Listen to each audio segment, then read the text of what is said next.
अस्सलाम वालेकुम दोस्तों, मैं तुहाडा अपना बिलाल हैदर जनाब साहिल अवान साहब का मैं कलाम पेश कर रहा हाँ। तमाम दोस्तों को गुजारिश है इसनूं ज़्यादा तो ज़्यादा शेयर करो। हो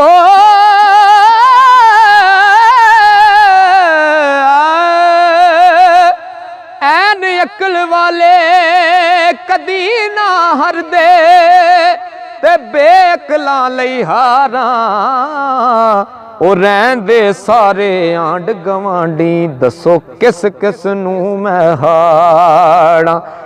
कदे भी वख ना रहिंदे सी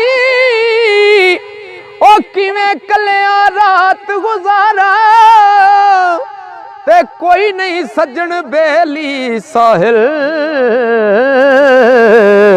ओ इत्थे दुश्मन लख हजारां ते गैन गैरां ते जो मान करे गैन गैरां ते ओ जो मान करे ओ जग ते सजणों मरदा अनजान कदे ना नेड़े लगदे ते तारू नहीं जे डरदा। एक दिन सजणों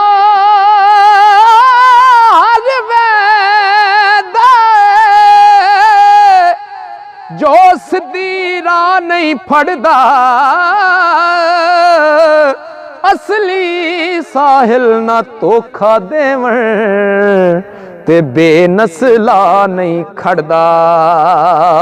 असली साहिल ना धोखा देवण ते बेनस्ला नहीं खड़दा। हे हुक्म यार दा मन दे ने कि सूरज चन्न सितारे ओ राती उठ उठ पौंदे वेखे ओ आशिक बंदे सारे ते जिन्ना इश्क थी राजी रखिया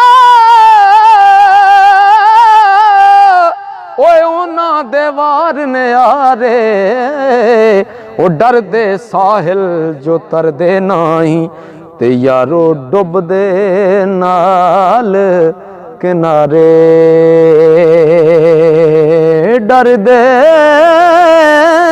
साहिल जो तर दे नहीं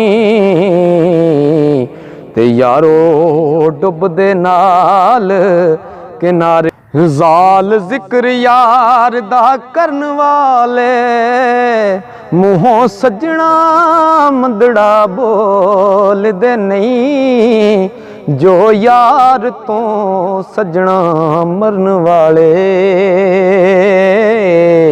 ते कदी यार दा पेत ओ खोल दे नहीं।